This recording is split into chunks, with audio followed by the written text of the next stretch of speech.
Plugged in together, here's what's new. From a co-op straight to you.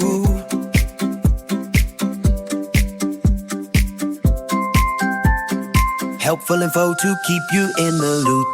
Welcome back to In the Loop. Today we're diving into an incredible opportunity for Georgia high school students, the Electric Cooperative Youth Tour. Each year, 115 students from across the state travel to Washington, D.C. for a week of leadership development, history, and unforgettable experiences. Joining us is Andy Paul, Georgia-Washington Youth Tour Director, who makes this life-changing trip possible, as well as Coweta-Fayette EMC's Youth Tour Coordinator, Tiffany Trueblood. We'll explore what Youth Tour is all about, why it matters, and how students can get involved. So let's get started. Andy, Tiffany, thank you for joining me today. Welcome to the podcast. Yeah, happy to be here. Yep, thanks for having us. Can you introduce yourself and share your role in the Youth Tour program, please? You go, Andy. Yeah. So I'm Andy. I work for Georgia EMC as the Youth Tour Director. I get to coordinate the logistics of the Youth Tour, so the pre-planning, making sure we have all of our stops planned, working with EMCs to make sure we've got student information together. And then once we're on site, I'm coordinating where we're going, how long we're going to be there, all of those pieces. I'm also a Youth Tour alum. I went on the Youth Tour back in 2011 with Rail EMC, and then kind of fell in love with the space. So it sounds like a fake job when I say I'm planning a trip to DC. You have a fun job. Yeah, so it's really good. And he makes it sound so simple. Like that's all you do. Yeah. Just poof. They just show up. Yeah. They just show up. We'll find out more about his details later because not that simple. It's amazing, but not that simple. I'm Tiffany Trueblood, and I'm the manager of public relations and communications here at Coweta-Fayette, but I also get to be the youth tour coordinator, which is something they will have to pry from my cold dead hands because I love youth tour that much, and people are probably going to be sick of hearing about it after this podcast. But been doing it for 18 years, so that's kind of scary to say out loud, but here we are. Well, thank you guys so much for joining me. And for those who aren't familiar, what is the Georgia Electric Cooperative Youth Tour? Yeah, so Youth Tour is a program sponsored by EMCs across the state, where it is an all-expense paid trip to Washington, D.C. For students in EMC's service area. Every EMC can send different numbers if they want to. It ranges. We have some EMCs that send one student. We have some EMCs that send 6 students on the trip.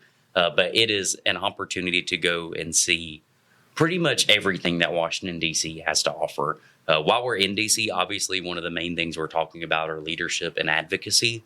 So that includes going to visit memorials and monuments, George Washington's Mount Vernon. It also includes meeting with our senators and legislative aides and representatives while we're up there. So a lot of fun things that happen while we're up there. Yeah, we send 2 from Coweta-Fayette, and like I said, it's an amazing. It's more than just a tour. Yeah. And like I said, we have, like Andy said, we have the kids from Georgia that go, but then they meet how many, like 1,800 kids from 2,000. Last year. Yeah, 2,000 across the country. From across the country, they like take on DC, and it's great, and it's the monuments. It's a lot of it from what you see is the relationships these kids form. You would be shocked at how close a group of 115 kids can get in a week. It's that's part of the Kool-Aid that we drink, and we love it because it's fantastic. But it's leadership. It's opening your eyes. It's meeting people from all walks of life that you normally wouldn't. And it's relationship building. It's that and a whole bag of chips. It's a whole bunch. And it is also an amazing resume and application builder. Right. Because, like I said, this year we're taking 115 students, but of all of the high school sophomores, juniors, and seniors, only 115 across the state get to put this on a resume. So it is something that looks really, really good on college applications. So another subtle plug for anybody that needs to beef up that application. Yeah, I always talk big about the co-op connection. There's always a co-op connection. It's like people don't know about co-ops till they know about co-ops. Yeah, and then you look and we're everywhere. Yeah. And there's so many kids from, like I said, I've been doing this for a hot minute. It's been a while. But the kids that I've seen to be like, hey, Miss Tiffany, I went to this college thing, or I went to this interview and someone said, oh, I saw Youth Tour. I know what that is. My kid did it, or I did it. And it just, you don't think something that you may never have heard of has that much of an impact. But when you know about it and you're in it and you know about it. Yep. So. And how did the youth tour start, and what is the main goal of this program? Yeah, so actually Lyndon B. Johnson was the one that had the idea of starting the youth tour. He said we needed to bring young people from across the country to our nation's capital, and electric cooperatives took up the call, and we've been doing that here in Georgia since 1965. Oh. Obviously, the overall goal is that advocacy component. Youth tour has evolved over the years. You have those days where you just cut on a rabbit hole. And so I'm working on updating our alumni database. And I've been looking through old Georgia magazines and from like the first years that they went on youth tour and the things that they did. And it's funny, some of those I want to talk about later that we're doing the same thing still. I mean, meeting with representatives and senators and learning about the electric cooperative industry.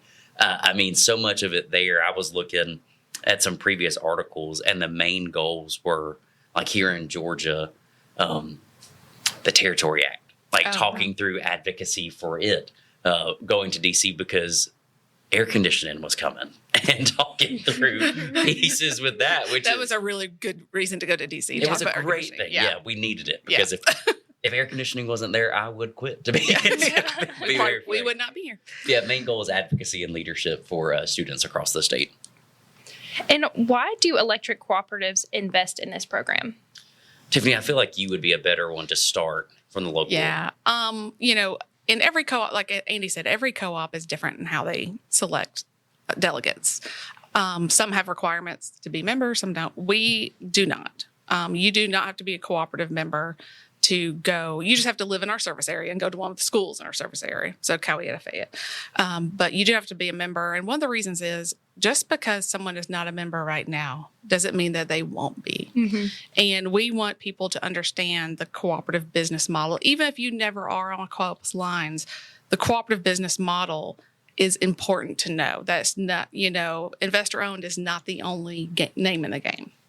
So we invest in that. And we also believe strong leaders and people who are invested in can come back and invest back when they're adults into the communities we serve. That's why we do everything we do, from Bright Ideas grants to all the things we do in schools, whether it is, but Youth Tour takes these students who, and for some co-ops, students who would never have left their county, never have left the state, get to open their eyes and see a bigger picture of the world and start realizing when it comes to advocacy, I do matter. I do have voice. It opens their eyes. I always call it an aha moment when we go on youth tour. That's one of my favorite things. You can see a student somewhere, a delegate, and when they're, whether it's a museum, whether it's hearing a senator speak, or even just having a conversation with a kid from another state, there's this moment you see their eyes, like a click, like an aha moment. And that moment can impact them for the rest of their life. And that is what we're here. We're here to make people's lives better, brighter, and more powerful. So that's what we're here for, and that's why we invest in it. Yeah, and I think so. The heart of EMCs is in our communities, and so the more we can support young people in our communities, I think is obviously better. But really, if you look at today, so much of the land mass we serve is rural areas and a little more sparsely populated, and rural flight is such a big piece. And so let's invest in, I think the reason a lot of EMCs invest in this program is because they're investing in students that will return to those communities and then be the leaders that they need. And so if they have a better understanding of our state and our national political process, and they come back and can impact the local political process, that's what it's all about. Every dollar is worth it. Yeah. So let's get into the fun part. Let's talk about the actual trip. So what does a typical day look like for students during the Washington, D.C. trip? Heaven on earth is what I would say. With lots of walking. If you like to walk, this is the trip for you. If you have a step counter goal, this is the trip for you. But I always say it's a taste of everything that DC has to offer. Now, if you're wanting to go to DC and spend 5 days in the Air and Space Museum, I just want to be candid. This isn't the tour for you. Now, you can spend some time there. We'll spend a few hours at each of the different museums. But it starts, we stay in the National Harbor area of DC, which is just a very peaceful, very safe spot to stay in. We'll travel usually into DC to do something, whether that's touring Smithsonian's or visiting the Capitol, going to George Washington's Mount Vernon. And then we also have some other pieces that that may not feel necessarily DC related, but are so much fun. We take a riverboat cruise down the Potomac River, which is a highlight of the tour every single year. And they get to meet kids from other states on that too. Yeah. So they're mingling. That gives that time to relax and have some fun. We go to a dinner theater, which is extremely cheesy, but is always one of the highest rated It is magical. stops of the tour. I experienced it last year. And it's funny because it's theater. It's theater. Mm-hmm. But some of these kids who normally are like, I don't want to see a theater, I don't want to see a musical, whatever, they leave having the best time. It's magical. It is. It's so much fun. And so there's your typical DC stops. I mean, we do a sunset tour of the memorials along the tidal basin, which is, it's hard to beat the view from the Jefferson at sunset. I'm biased. I told my wife I loved her for the very first time at sunset at the Jefferson Memorial. So that's my favorite spot and thing to do in DC. But pretty much anything it has to offer. Every day is a little bit different. I mean, we're averaging 5 or 6 miles a minimum a day walking around to visit. So if you're trying to get in shape this summer, another great reason to come on youth tour. And what are some of the most memorable experiences students have on the tour? I was laughing reading the old Georgia Magazine articles yesterday because I was reading one from 1967 about the youth tour. Oh. And it was talking about doing the same riverboat cruise that we do. Really? And it said it had 3 levels to the boat. And on the second level, they brought in a rock and roll band. And the article said students were doing the jerk and the frog. And I said, I don't know what that is, but that doesn't sound appropriate. I don't think we can do those dances anymore. I don't know. No. We'll keep it at the Bernie or whatever it is the youths are doing nowadays. Whatever we're doing today. But I think those stops are always really memorable. For several of our students, it's their first time on an airplane. And so that is exciting. I remember in 2024, a Trojan Stapleton from Washington EMC was in my flight group, and I had the seat next to the window. I've been fortunate. I've flown before, and there's something about an airplane that puts me to sleep every single time. And so I was sitting next to the window, and I see Trojan like peeking around. And I asked, Trojan, is this your first flight? He said, yes, sir, it is. And so we swapped seats, and his face was glued to the window from takeoff to touchdown. Something that a lot of us don't think much about. He thought it's only like an hour 15 for a flight, but the whole time, not on his phone, not watching the movies, just looking out the window. And so when I think about some of the most memorable experiences is those first-time experiences. Yeah. You may have been to D.C. before, but you haven't been to D.C. like this with other leaders that are your age, that it becomes this quick family. One of my joys, we have a youth tour Instagram page at Georgia EMC WYT in case you want to follow it. But seeing how often they still interact with each other just through social media is really cool. And then obviously visiting the Capitol, that's the highlight of what we're doing. The Holocaust Museum is always a really powerful spot too. Yeah, they have seeing things that you see on TV. Like a lot of the kids are like, wow, the Washington Monument is a lot bigger than I thought. Like, because you see it, and when you see it in perspective. And even just think, and the best thing is also DC being DC. You do not know what is going to happen in Washington, D.C. on any day. Like last year, they had the National Parade when we showed up. So when we landed into Reagan, we were literally the only people in the airport because they had shut down the whole airspace, and then all the roads were closed and all these things. And it was like you just roll with it. And then we saw some tanks. We saw a lot of tanks, and the kids were just like, and it caused a little hamper of us getting to the bus on time, but the kids were having a blast. Yep. They were, and that's one of those memories that you can't plan for, but they remember. So, that's the thing too. I think it just opens their eyes seeing how the world works and how DC is. You never know what's going to happen. You can see a motorcade go by, you don't know who's in it. It's a lot. So it's a lot to take in, but It's fun. One of my favorite things was with that parade. I had a couple of students ask me, like, did you know this was going to happen and plan for us to be here? And I said, absolutely. Yep. Yeah, of course. I called them up. I got tanks brought in. This is for Georgia's Electric Cooperative. We're kind of a big deal. Yeah. I didn't know if you know this, Yeah. but we're kind of a big deal. So 115 students. Yes. It's a lot. How do you manage the logistics for 115 students from across Georgia? I feel fortunate that all of the students that come on this trip are already leaders in their community. Mm-hmm. And so when you have leaders applying for trips, it allows for a little bit more freedom in the decisions that we get to make. Youth Tour is a year-round job. I was talking to a buddy of mine at church this past Sunday, and he asked how planning was going. And I was like, it's 70% done at this point. It's just waiting on some tickets to become available. And so he was shocked by that. He's like, you mean you already have flights? I'm like, yeah, I got flights in November. Like, I know what we're doing. And so it starts really early with the logistics of it.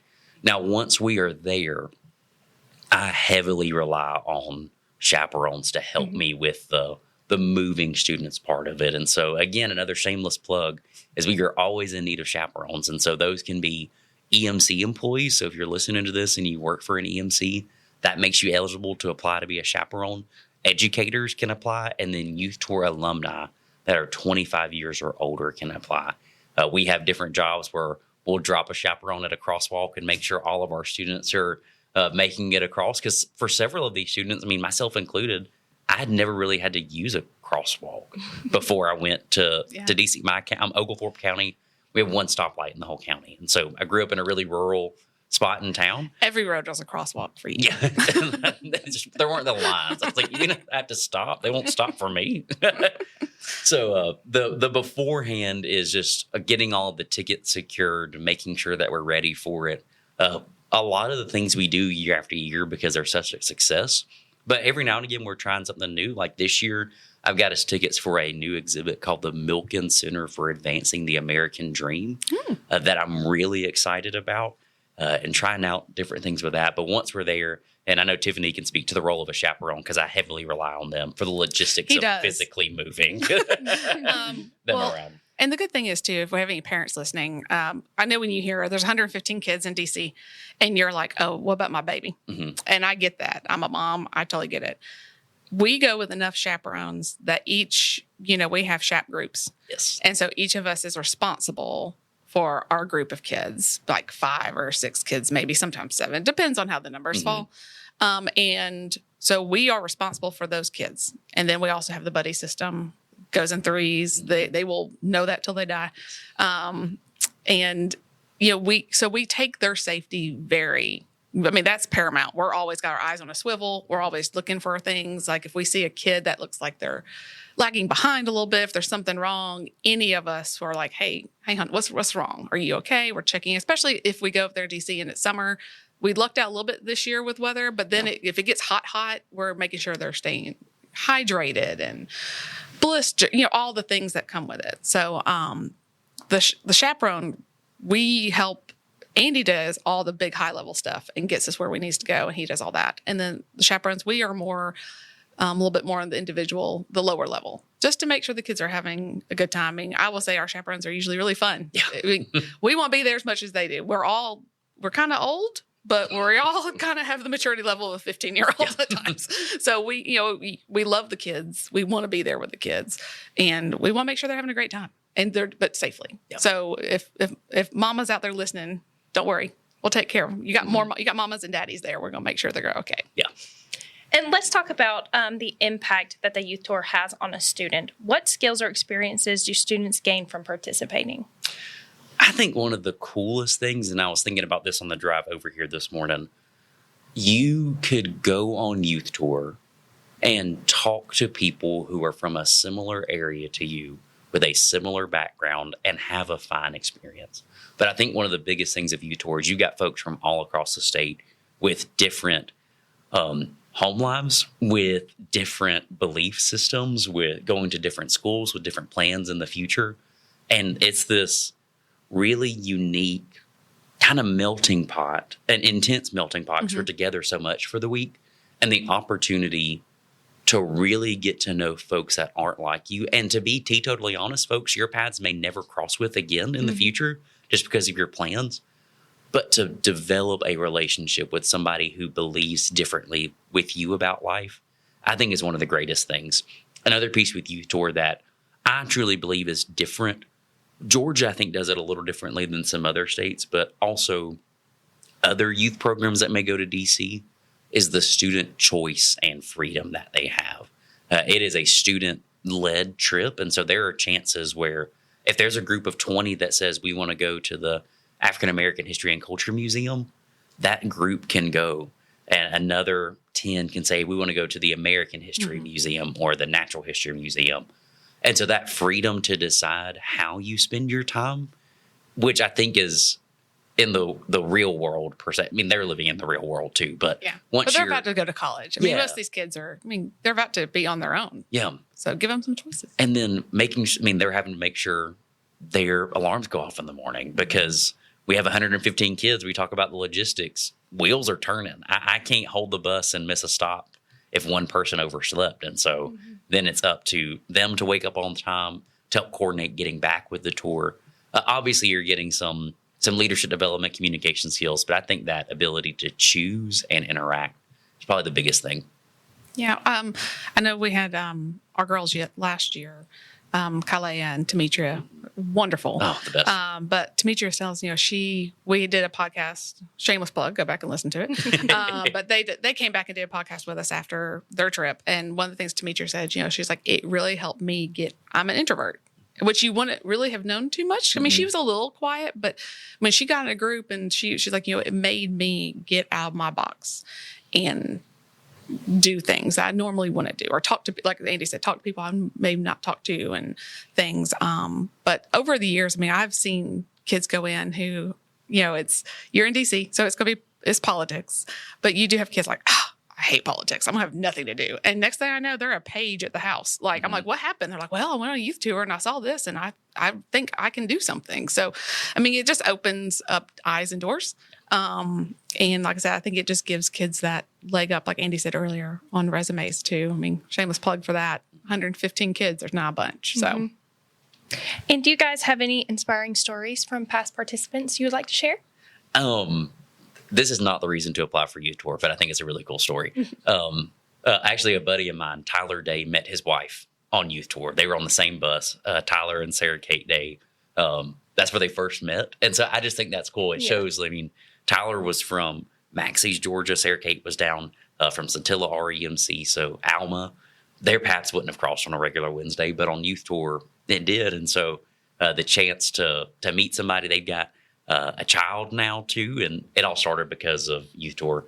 One of my favorite stories, though, is just hearing about the things that students are doing in their communities. The two that immediately come to mind, we had Tyler Bowers on the trip this year from Hart EMC.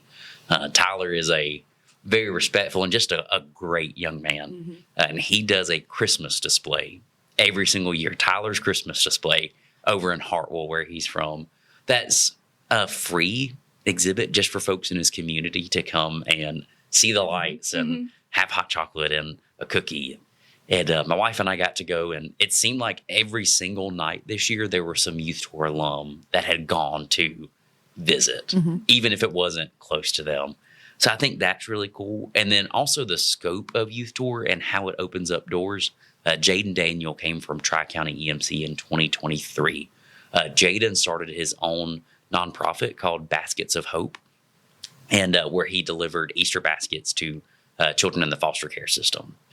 And when he found out he was going to Youth Tour, his coordinator shared this story with us, and we shared it with Georgia Magazine, and they featured it in a Hometown Heroes. Well, the governor reads the Georgia Magazine. And so... As he should, yes. So he read this story about a Youth Tour student that started his own nonprofit and invited him to come to the Capitol to be recognized for the work that he does. Yeah. So those are just some of the impactful things. I have several Youth Tour alum that I feel fortunate I still get to stay in touch with. We have some plans to meet for lunch in the future. And so those are some inspiring things, I think. Yeah, like Andy says, that I go back to that co-op connections. Like it opens up doors and things. I was in Alabama prior, prior to coming here, and we have hopefully I'm going to get my invitation to my first youth tour wedding too Oh, for nice. a couple that met a couple years ago. They are in Auburn together. They're still together, and I'm like, I need the invitation. Yeah. I'm hello, but it just it talks about all that, but also like. I always like to throw this out there that people don't really know, but Tim Cook of Apple actually attended youth tour for Baldwin EMC a while back. And now, I mean, look at him. I'm not saying you're going to be Tim Cook, but if you are, don't forget your chaperones. Don't forget us. You just never know what a program can do. And if it had any impact on him or not, I don't know. But it's just, you just never know. And we kind of touched on this earlier, but let's talk about how does this program help shape our future leaders? I think the one thing that everybody's in desperate need of is the ability to have kind conversations where we disagree. Mm-hmm. And I think the climate of Washington, D.C. just is what it is. And people come with preconceived notions one way or the other, or thoughts and belief systems. And there is such an opportunity to have conversations. One thing that I'm always amazed by is each year we do our best to get a photo with our senators. Mm-hmm. And every single year, at least one of our senators has spent at least 30 to 45 minutes with our group. I mean, we're talking about Senators Ossoff and Warnock that are extremely busy. They've got a lot going on in their lives. This year, Senator Warnock, I feel like he stayed for almost... It was a while. Yeah. Like his handlers were like, we got to go. We got to go. He's like, nope. But I heard from several students that said, I don't know if I agree with everything on him, but how powerful it is that he stayed with us that long. And I feel like that ability to not vilify other people because of certain beliefs, but understand they're people too. And we don't have to interact every single day, but I can sit with you at the table and have a conversation. I think is really important. Yeah, piggyback on that, I think it also helps them to see, I think we all put our elected officials on a pedestal. And partially rightly so, but also they're people. They're people. And I think sometimes you'll go up there and you'll see them and you'll see that, after the microphones are off and the cameras are off, they're sitting there talking to each other like normal. But what you see on TV is this, and I think that does make our future leaders realize, okay, that's not really how things are. That's an appearance. And then they start realizing some things. And I also think it's powerful that our legislators do take time to talk to our kids and they realize they have a voice. Like it's, I think a lot of times people think, kids are just goofy kids and they don't know, And they do have very valid questions, concerns, and thoughts. I think we downplay it because they're just, you're just a kid, you don't know. But it's a valid concern to them. And I think being able to have a place to know that it's safe to talk to people, even though if you differ, like Andy said, I think the art of conversation is lacking a lot in things. But even with the 115 kids, just that piece of being together and talking, you may talk to some 4-H kid that you don't even know what 4-H stands for, never heard of it, never seen a cow, had no idea. But what that kid may bring to the table is different than what you see. And then you have a conversation and it opens your eyes. And I think that's the most powerful thing for future leaders is be able to take in a whole picture and open your eyes. Yeah. So we've talked about how amazing Youth Tour is. Now let's share how can students get involved. So Tiffany, who is eligible to apply and how can students get started? For Coweta-Fayette, like I said, every co-op is kind of different. What we do is applications are open right now.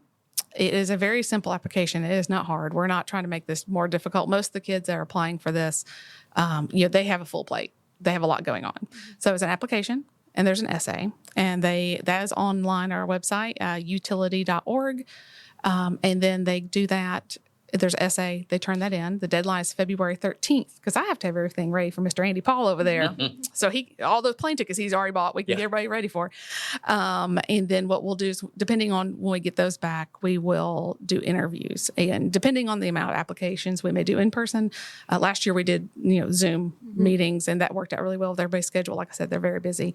And then from there, we'll select 2 students. To apply, you just need to be a high school junior. that attends a school in our service area. You do not have to be a member. Again, we're not going to push that. We just need you to be a junior and be willing to try new experiences. Go outside your comfort box a little bit. If you're an introvert, come on. Come on. And what advice would you give to a student who are considering applying? Just be open. I know some kids, they apply like, well, my parents told me about this in the magazine. I have no idea what it is. Go back and look. Last year, our girls did an Instagram takeover, and that was so much fun. Yeah. They had so much fun, and I want to do that again. So go there and look at their day, what they did. They love the Library of Congress, by the way, which I'm so happy. These books are amazing. But, we did Instagram takeover. We have social media posts. We have the podcast. Go in there and listen and see from what these students did. Don't take this old lady's advice from it. Listen to your fellow peers and what they did. But just come in open and ready to learn and ready to walk. And how can parents and teachers support students during this process? Deadlines. Yeah. Just keep up on it. Look, I've got 2 boys, so I understand. So just remind them, deadlines, and encourage them. And if it's, if you have a student, like say, the kid's like, I don't know, I don't want to be all those people, and push them a little bit. I mean, if it's going to make them horribly uncomfortable in this way, don't make them do it. But if it's something like a little push, you'll be fine. You'll be fine. I think some people think it's less than it is. Mm-hmm. I think every year kids come back like, this is the most amazing thing. Like, I thought it was going to be neat, but I didn't know it was going to be this. And you hear that every year. So come in with high expectations so we can exceed those high expectations. And we're going to wrap up here. And why do you believe this program is so important for Georgia's youth? I just want to speak directly to the youth. You are worthy of being invested in.